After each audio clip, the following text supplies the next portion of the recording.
And we back, and we back, and we back, and we back. Hello, ladies and gentlemen. Welcome to Son IE. I'm your host, XO. If this is your first time listening to Son IE, welcome to the platform.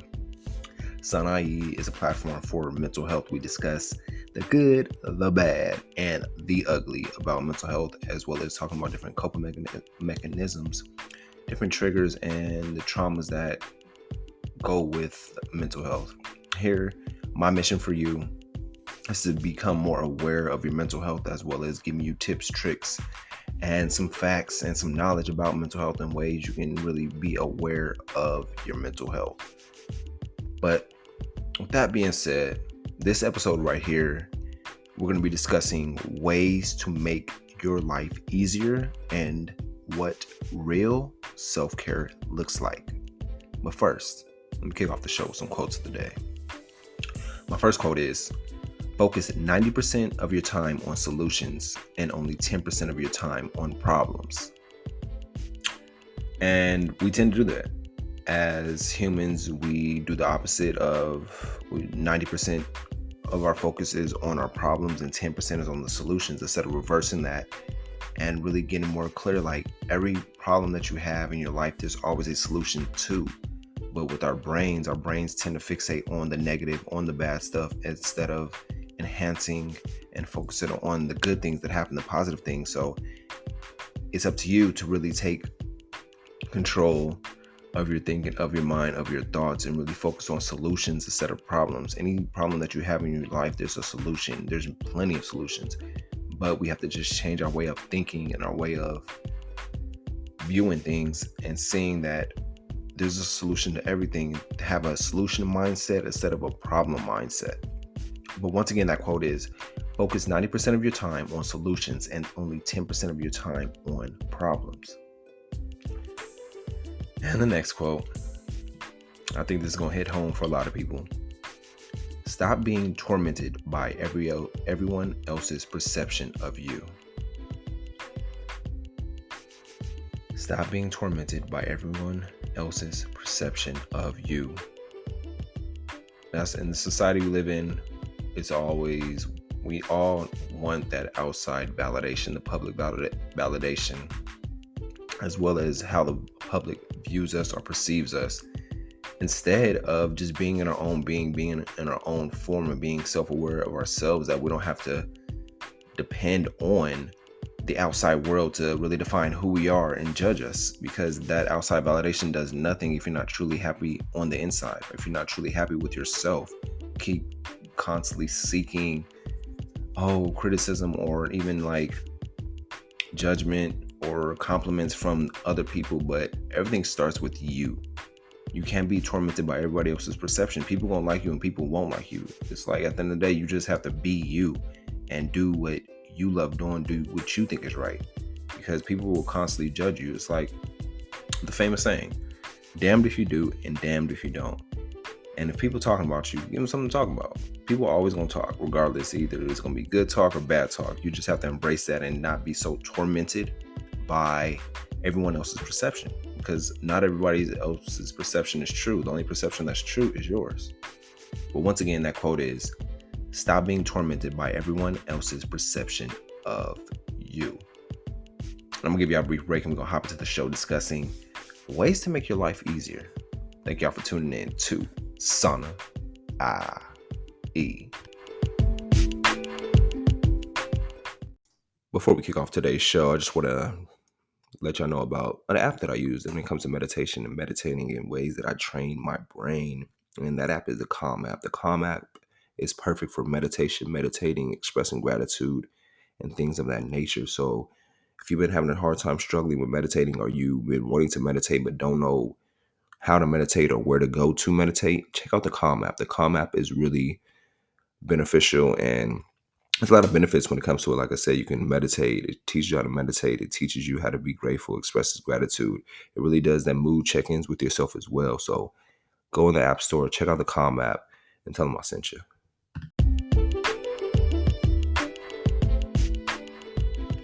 Making your life easier. One of the ways you can do that is, number one, Stay calm when someone raises their voice. I know our first instinct when somebody raises their voice at us, you want to check them or you want to raise your voice back at them. But the key thing is to remain calm in the situation. And it'll throw that person off because they're probably so used to you blowing up back at them. But staying calm and remaining calm is something that we have to learn to do instead of thinking that, oh, I got to raise my voice back. I got to win this battle. No, it's like remain calm and learning the art of remaining calm. When the loud mouth acts out, it's usually anger or frustration. And our behaviors can sometimes unintentionally provoke that. I'm constantly learning that my peace is more important than reacting off of someone else's projections of what they're feeling. I like to keep my peace and maintain my peace because at the end of the day, it's not really worth it.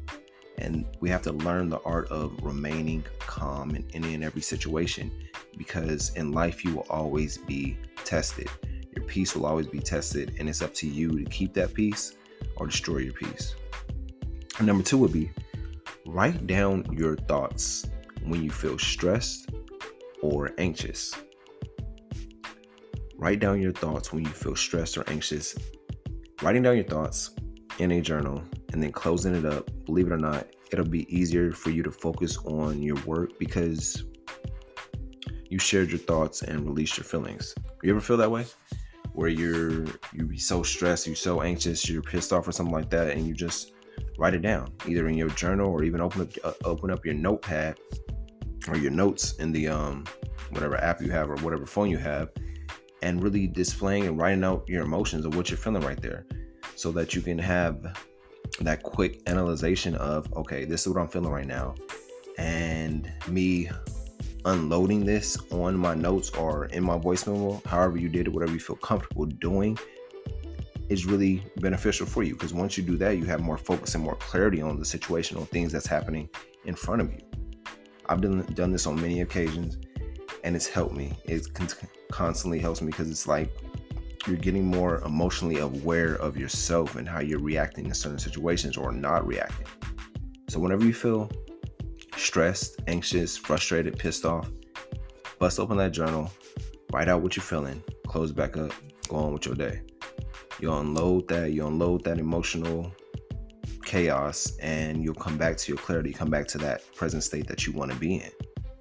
Number 3, right posture can boost confidence. If you allow yourself to take up more space, you are more likely to feel more confident. It can drastically improve your dating life and help you move up the ladder at work. Let me read that again in case the people in the back didn't hear it. If you allow yourself to take up more space, you're more likely to feel more confident, and it can drastically improve your dating life and help you move up the work ladder. Your posture. When you meet new people, when you walk in new rooms, when you're walking around, when you're out in public, how is your posture? Are you hunched over? Are you leaning back? Are you slouched over? Are you side to side? Are you really tuned and focused and with yourself? Having that right posture boosts confidence. And it shows that you're a confident person with the right posture. You've taken up more space. You're confident in yourself. So right now, do me a favor and start sitting up straight, standing up straight, and really having that straight posture wherever you're at. Showing more confidence that you're confident in who you are. Because when you know you're slouched over, you're kind of nervous. When you're like fidgeting with yourself, you're kind of nervous. It's like, have that confidence of who you are and the ability that you have. Realize that you're a powerful being and you deserve to display your confidence. You don't have to shrink up yourself around other people. You feel confident within yourself of everything that you've accomplished so far. Having confidence is the key to anything in life, because once you start setting up the right posture, even if you want to challenge yourself for a week or 3 to 4 days, challenge yourself to sit up correctly, stand up correctly, have that right posture, have the right handshake, look people into the eyes, have that confidence within yourself that you don't have to be worried about what other people think of you, because you know what you think of yourself. And number 4, make people feel needed when you ask for help. People like to feel needed. When they hate feeling guilty, But start off the conversation with, I need your help. You're more likely to receive the help that you need. Instead of just asking for a favor, like, yo, I need your help. When people say, I need your help to somebody else, you hearing that yourself right now, you like, your ears perk up and you're like, okay, I can help. Because we always want to help people. That's like one of our God-given gifts. Everybody's here on this planet to help each other, no matter what. So when somebody asks for your help, you get more in tune, like, with that person. Like, how can I help you? And you want to deliver excellent or a satisfactory job, with whatever you're helping them with. So whenever you ask for help, make them feel needed. When that person asks for help, pay attention to what they're saying, look them in the eyes, understand what they're saying. Even if you have to recite back what they said, that'll show that, okay, this person really needs my help, and it'll build a stronger connection with you guys. Number 5, look into someone's eyes when you get a dissatisfactory answer. This will make the person feel under pressure or cornered, and this will force them to further elaborate their thoughts. Instead of repeating the question or asking another, look the person into the eyes. So whenever you don't get the answer that you want, just look at the person. Don't give them no ugly look. Just look at them, and they'll backtrack or retract their statements and be like, oh yeah, I can do that, or they'll change their answer. So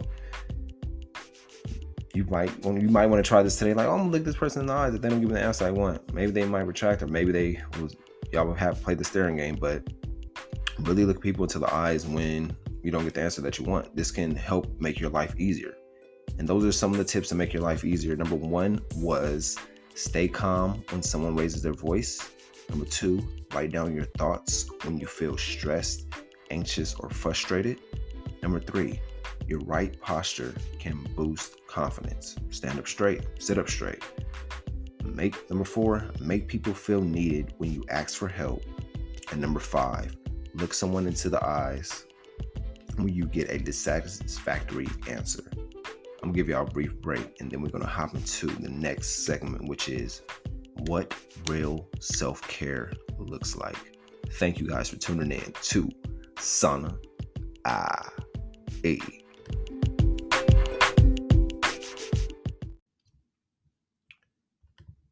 What do you do, or how are you taking your protein? Are you eating protein bars? Are you doing protein snacks? Are you eating protein cupcakes? Are you taking protein shakes? How are you intaking your protein? Me personally, what I use is the blender bottle. And the blender bottle is a shaker bottle, perfect for protein shakes and pre-workout. I've been using it for about 3 to 4 years now, and I love my blender bottle. I'm always switching up with different colors, different styles.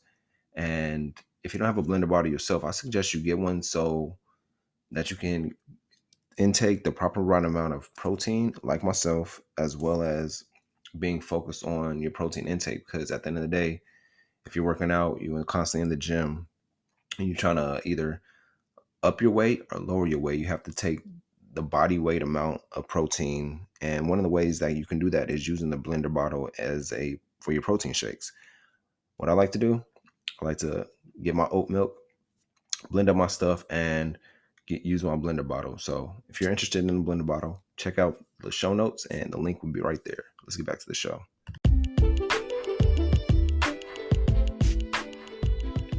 So I bet you're wondering, as we enter the next segment of this podcast episode, what does real self-care look like?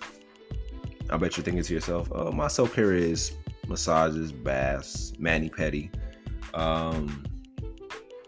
eating right, taking care of your mental peace, mental space. The list goes on. But what is real self-care? And number 1 would be improving your mental diet. That's where it all starts, with your mental health. And some of the things that you can change when you realize your diet isn't just what you eat, it's what you watch, what you read, who you follow, how you spend your time. If your goal is to have a healthier mind, start removing the junk from your diet. And this is what I have to do. This is what I'm currently doing in the process too. It's a long process, but improving your mental diet, you gotta really be aware of what you're eating, because Your gut is like your second brain, as well as what are you watching? What are you consuming on a daily basis? Are you always on Netflix, TikTok, or one of the streaming apps, or Instagram? Like, what are you constantly watching? Are you watching stuff good for your mental health or bad for your mental health? What about reading? What are you reading? Are you reading gossip all day? Are you really opening up a book, reading a book, or doing an audible? What are you reading what have you been reading lately? And who do you follow? Who you following on Twitter? Who you following on Instagram? Who you following on TikTok? Are they benefiting your mental health, or is it putting a damper on your mental health? And how do you spend your time? How do you spend your 24 hours every day? And really being aware of that. Sometimes when it comes to your mental diet, you have to evaluate how your mental diet is and what you need to change in order to grow. You always have to be constantly changing day by day, year by year, week by week, whatever it is, constantly changing and seeking to improve your mental diet. So if you've been having a shitty mental diet or you want to improve it, then start evaluating. Evaluate and analyze, okay, what am I consuming too much of? What am I watching too much of? Am I reading the right books, the right things? Who am I following? It's okay to unfollow some people. You're growing and elevating day by day. So who you were friends with last week, you might not be friends with this week, or you might keep them at a distance because you're becoming a whole new person. And understanding how you're spending your time. That's one of the ways what real self-care looks like. Improve your mental diet. Number 2, learn to let people down. Your mental health is more important than your career, money, other people's opinions, that event that you said you attend, your partner's mood, and family's wishes. And I know it can be tough letting people down, the people you love down, letting jobs down, letting people down, but it's like, it's life. You have to think about you and your mental peace and your self-care. It's all about I right now. Sometimes you have to be selfish. So letting people down is number 2 on what real self-care looks like. And if taking care of yourself means letting somebody down, then let that person down. You'll feel better in the long run because it'll give you that mental peace. I've been here. I'm still currently working on letting people down, but at the end of the day, you have to choose you. It's tough. We don't want to let our loved ones down because they had a future that they envisioned for us, but it's at the end of the day, that's not the future that I envisioned for myself. So you'll have to let people down, whether it's a career change, whether it's breaking up with somebody, whether it's letting your family know, like, yo, I don't want to do this no more. I want to do something else with my life. And just, you have to learn to let people down in order for you to spread your wings and fly. And number 3 would be set clear boundaries and protect them. You don't lose real friends, real opportunities, or real relationships when you start standing up for yourself and setting clear boundaries. You know what you do lose? You lose abusers, manipulators, narcissists, attention seekers, and mental health destroying leeches. Set those boundaries. Those boundaries are for you to protect your mental health as well as showing yourself that you care about yourself. Set those boundaries and protect them. Anything you lose when you stand up for yourself is something else gained. Always remember that. And number 4, create replacements. I know this is going to hit home for a lot of people. Real self-care requires replacement. Replace late night Netflixing with sleep. Have you been binge watching your favorite show? And you're like, oh, I want to stay up a little more longer, but at the end of the day, you have to put it like this. My sleep and my rest is more important than Netflix. The Netflix ain't going nowhere. It'll be there tomorrow for you to watch. It'll be there the next day to watch. But prioritizing your sleep over binge watching Netflix is one of the things you have to do when it comes to your self-care. Another one is replace fake influencers with inspiring creators. People that motivate you, finding mentors and things like that. Replacing toxic friends with people who you aspire to be like, or mentors, or people that you want in your circle. Replace complaining with gratitude. That's a big one because constantly people like to complain, but complaining, over complaining shrinks your hippocampus, which is your decision making. So the more you complain, the more shrinking your hippocampus. Learn to be grateful for everything and be more understanding and aware instead of the first reaction is complain. The next one will be replace blame with responsibility. You can't blame anybody else for what's going on in your life. You just have to hold yourself accountable and take responsibility for everything that's going on, and knowing that you can change anything in your life. But you can't put blame or complain about anything. Take that responsibility, hold yourself accountable. And the last one for this one would be replace overthinking with action. We're always gonna have the overthinking thoughts, but we have to flip that to put some action in. Where you overthinking about something, like put some action towards it. Like, oh, I don't want to do this. I don't want to do this. Nah, go do it. Give yourself the 5-second rule. I've heard this from Mel Robbins, where she was like, decide in 5 seconds. 1, 2, 3, 4, 5. Decide if you're gonna do something. Take that action instead of overthinking, being stuck in your head. You're just wasting time. And number 5 would be look forward to your future and not in the rear view of your past. Your mental health will never improve if you keep searching for happiness in the same toxic people and places that you lost it. That person still ain't shit. That relationship or friendship is still toxic. That job still sucks. Your past is your past. You have to keep moving forward and looking forward. Learn from your past. Don't be a prisoner of it. It's like the past is what it was. The past is there for you to take lessons from, not hold yourself back captive because of past mistakes that you had or past regrets that you had. The past is that.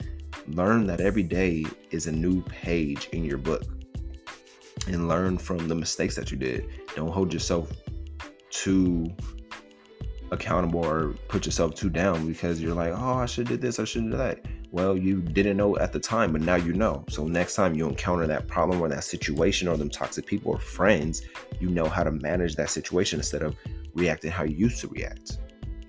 So learn to leave the past in the past and focus on right now in the future. There's nothing been in the past but lessons. Number 6, upgrade your library. You want to know a mind-blowing statistic? Which is crazy when I found it out. People spend up to 9 hours a day on social media. For this generation, your timeline is your library, and it's one of the biggest influences on what we think and feel. Put better books in your library by following more people that educate, inspire, and motivate, and less people who are negative, uninspiring, or petty. Upgrade your library. What are you constantly consuming? It says people spend 9 hours on social media a day. So for the 9 hours that you're on throughout the day, what are you constantly consuming? And really checking with yourself.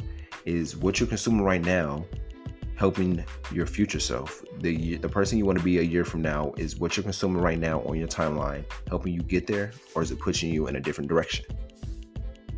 And really asking yourself that. Sometimes you really have to let go of the people that you constantly see, the celebrities, the influencers, all that, and really focus on what field or what realm do you want to be in this time next year, and start doing the things that your future self will be doing. Would your future self be constantly on social media for 9 hours a day, maybe networking, talking to different people, and really consuming stuff that nurtures yourself versus replenishes your energy and your mental well-being?